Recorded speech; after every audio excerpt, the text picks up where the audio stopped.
Hello friends, welcome back to my channel. আমি সন্দীপ। আজ তোমাদের কাছে নিয়ে চলেছি রয়্যাল এনফিল্ড মেটিওর 350 সংক্রান্ত আরেকটা নতুন ভিডিও। এই ভিডিওটাতে আমি তোমাদের সাথে শেয়ার করব সামনের ডিস্ক প্যাড কীভাবে চেঞ্জ করা হচ্ছে, ওটাকে কিভাবে ক্লিনিং করা হচ্ছে। আসলে দেখতেই পাচ্ছ যে গাড়ি চলতে চলতে প্রচুর কাদা ধুলো ময়লা ঢুকে যায়। এখানে ডিস্ক প্যাডটা আমি কিনে এনেছি, 250 টাকা দাম পড়েছে। রয়্যাল এনফিল্ড মেটিও 350-র অরিজিনাল পার্টস রয়্যাল এনফিল্ডের দোকান থেকেই কেনা। আসল কথা, সার্ভিস সেন্টারে এবারে নিয়ে গিয়ে চেঞ্জ করানোর সুযোগ হয়নি, কেন ডিস্কটায় অলরেডি আওয়াজ শুরু হয়ে গেছিলো। এবং ডিস্কে আওয়াজ হওয়া মানে তোমার ধরে নাও ডিস্ক প্যাড তো খারাপ হয়েই গেছে, এবং ডিস্কে আওয়াজ হলে ডিস্ক প্লেটটাও খারাপ হয়ে যাবে, এবং ডিস্ক প্লেটের দাম প্রায় 2000 টাকার ওপরে পড়ে। তাই ইমিডিয়েট আমি চেঞ্জ করলাম। দেখতেই পাচ্ছ যে ডিস্ক প্যাড পুরো শেষ এবং লোহা বেরিয়ে যাবে এরপরে। তাই লোহা বেরিয়ে গেলে ডিস্ক প্যাডটার সাথে সাথে ডিস্ক প্লেটটারও অনেক ক্ষতি করে দেবে। তাই এখানে প্রথমে ছেলেটি খুব ভালো করে কাজ করে। এই ছেলেটা আমার বাইকের টুকটাক কাজ বাইরে যখন করাই তখন করে দেয়, এবং কাজটা খুব ভালো করে যত্ন করে করে। তাই আমি রেকমেন্ড করবো, হাওড়ায় তোমরা যারা কাছাকাছির মধ্যে থাকো তারা ওর কাছে করাতে পারো। ও রয়্যাল এনফিল্ডের থেকে ট্রেনিং প্রাপ্ত ছেলে, এবং রয়্যাল এনফিল্ডে কাজগুলো ভালো করেই করে।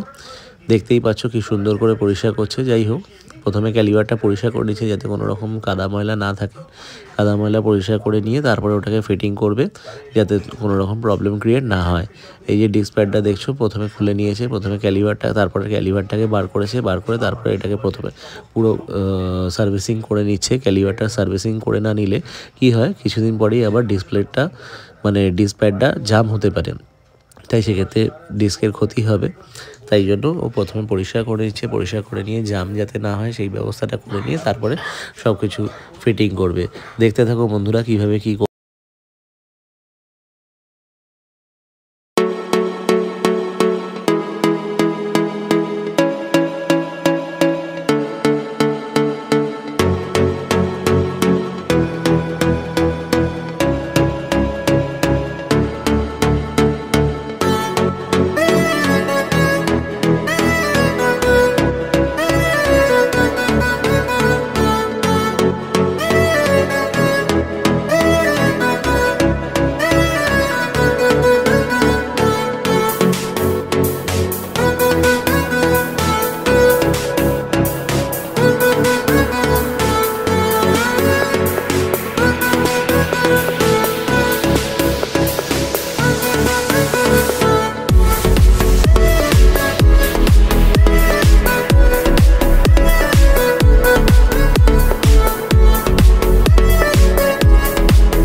এই যে নতুন ডিসপ্যাডটা আমি বার করেছি তোমাদের দেখানোর জন্য। আগের ডিসপ্যাডটার সাথে এই ডিসপ্যাডটার তফাৎ কোথায় তোমরা দেখলেই চোখে বুঝতে পারবে।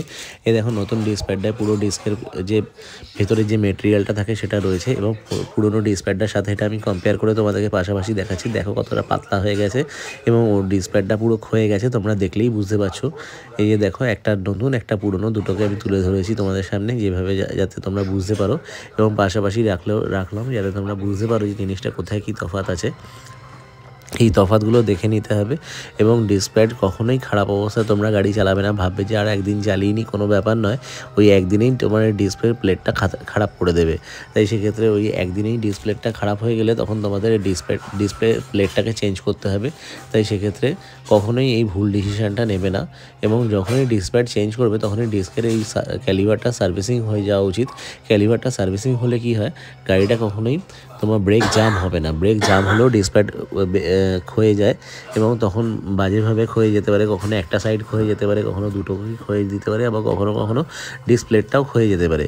তাই যখনই ডিসপ্যাড চেঞ্জ করবে তখনই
এইবার তোমরা বন্ধুরা দেখতেই পাচ্ছ যে ডিসপ্যাড ফিটিংয়ের কাজ কমপ্লিট হয়ে গেছে।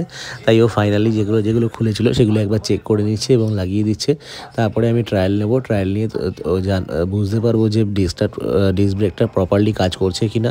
তাই সেক্ষেত্রে আর দেরি না করে ও আমাকে ঝটপট রেডি করে দিলেই আমি ট্রায়াল নিয়ে সবার সাথে শেয়ার করে দেবো যে কাজটা সঠিকভাবে হয়েছে কি না এবং তারপরে চালাতে কোনো অসুবিধা হচ্ছে কি না। এবং ছেলেটাকে দেখতেই পাচ্ছ যে পরিষ্কার পরিচ্ছন্ন করে কাজ করে, খুব ভালোভাবে কাজ করে। হাওড়ায় নতুন রাস্তার মোড়ের কাছে এর দোকান আছে। এই দোকানটায় ছেলেটি কাজ করে এবং এই ছেলেটি কাজগুলো যথেষ্ট পরিষ্কার পরিচ্ছন্নভাবে করে। তাই আমি রেকমেন্ড করবো হাওড়ায় কাছাকাছি যারা থাকো তারা এর কাছে কাজ করাতে পারো, কোনো অসুবিধা নেই। এবং রয়্যাল এনফিল্ডে নিয়ে গেলেও এত ভালো করে ডিস্কের ক্যালিবার পরিষ্কার করে না। রয়্যাল এনফিল্ডের কিছু কিছু কাজ আছে ভালো এবং কিছু কিছু কাজ আছে ভালো নয়। যেমন ওদের ওয়্যারিংয়ের কাজ ভালো নয়, আর ওদের এই সব ক্লিনিংগুলো খুব একটা ভালো করে না। আসল কথা ওখানে মাস মাইনে করা মিস্ত্রি তো, তাই জানে যে ওরা যা হোক করে দিলেই হলো। এই যে ব্রেক মেরে আমি দেখে নিচ্ছি কোনো রকম সমস্যা নেই। তারপরে ও ডিস্কের যে সিলিন্ডারটা রয়েছে সেই সিলিন্ডারটায় তেল কমেছে কিনা, সেই ব্রেক অয়েল কমে গেছে কিনা সেই ব্রেক অয়েলটাও চেক করে নিচ্ছে। হ্যাঁ, এখানে আমি মেনশন করবো রয়্যাল এনফিল্ডের .4 যে ব্রেক অয়েল আসে সেই ব্রেক অয়েলটাই কিন্তু তোমরা ব্যবহার করবে, অন্য কোনো ব্রেক অয়েল ব্যবহার করবে না। অন্য কোনো ব্রেক অয়েল ব্যবহার করলে কি হয়, ব্রেকের যে প্রোডাক্টগুলো রয়েছে ধরো মাস্টার সিলিন্ডারের মধ্যে অনেক বকেট থাকে বা যাই থাকে সেগুলো খারাপ হয়ে যেতে পারে। তাই সেক্ষেত্রে তোমরা কোনো রকম ভুলভাল জিনিস ব্যবহার করবে না। হয়তো একটু দাম কম বেশি পড়তে পারে, কিন্তু কোম্পানির অথরাইজড জিনিসই অথরাইজড সার্ভিস সেন্টার থেকে কিনে আনবে বা কোম্পানির অরিজিনাল পার্টস যে দোকানে বিক্রি হয় সেই দোকান থেকে রয়্যাল এনফিল্ডের অরিজিনাল পার্টস কিনে এনে সেটা ব্যবহার করবে। এই যে যেমন আমার ব্রেক অয়েলটা চেক করে নিল, ব্রেক অয়েল চেক করে দেখলো যে পুরো ভর্তি আছে, কোনো অসুবিধা নেই, একটুও কমেনি। তাই সেইটাকে ও আবার লাগিয়ে দিচ্ছে। লাগানোর সময় একটু এয়ার প্রেশারের জন্য ওই তেল 1 ফোঁটা 2 ফোঁটা পড়ছে, কিন্তু ও ভালো করে মুছে দেবে যাতে কোনো রকম সমস্যা না হয়। কারণ মুছে না দিলে আবার বিচ্ছিরি রকমের দাগ হয়ে যাবে, কারণ ব্রেক অয়েলের একটা খুব বাজেভাবে দাগ হয়ে যায়। যাই হোক, আমার ব্রেকের প্যাড চেঞ্জ করা কমপ্লিট।